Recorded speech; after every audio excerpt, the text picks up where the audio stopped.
Khi đó, sự ngọt ngào của Đàm Tùng Vận và vẻ đẹp độc đáo của Cổ Lực Na Chát đến từ Tân Cương đều được phô diễn, với 2 bộ phim cùng tranh giành thời lượng lên sóng. Có lẽ anh ấy phải tìm cách phân chia thời lượng để đối phó với tình huống này. Tiêu Dao, với sự tham gia của Hầu Minh Hạo và Đàm Tùng Vận, đã được công chiếu sớm hơn 2 ngày so với kế hoạch. Thị trường phim truyền hình giả tưởng hiện nay vô cùng cạnh tranh, khiến người xem nghẹt thở.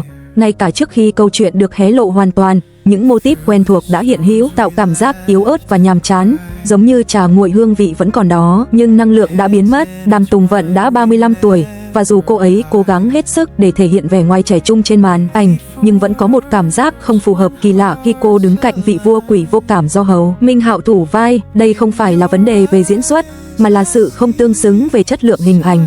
Bạn có biết cảm giác đó không? Giống như hai thứ trông ổn khi đứng riêng lẻ, nhưng khi ghép lại với nhau, chúng lại không ổn.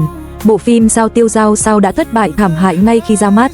Điều này không có gì đáng ngạc nhiên. Thị hiếu của khán giả từ lâu đã được hình thành bởi các bộ phim truyền hình giả tưởng kinh điển, khiến họ khá kén chọn. Khi bạn giới thiệu một món ăn mới, người xem sẽ nếm thử và ngay lập tức có trong đầu một danh sách để so sánh. Những bộ phim như Sao Lưu Ly Sao, Sao Kang Lan Du Sao và Sao Chang Siang Si Sao đã trở thành một loại chuẩn mực được người xem sử dụng một cách vô thức làm tham chiếu. Nhiều người chỉ xem 2 tập phim Sao Tiêu Dao Sao rồi lại chuyển sang xem những bộ phim cũ hơn, vì đó là tiêu chuẩn phim truyền hình giả tưởng của họ. Mô típ phim truyền hình giả tưởng đã hoàn toàn thất bại trong năm 2026. Khán giả đã mất kiên nhẫn với công thức không thay đổi đó.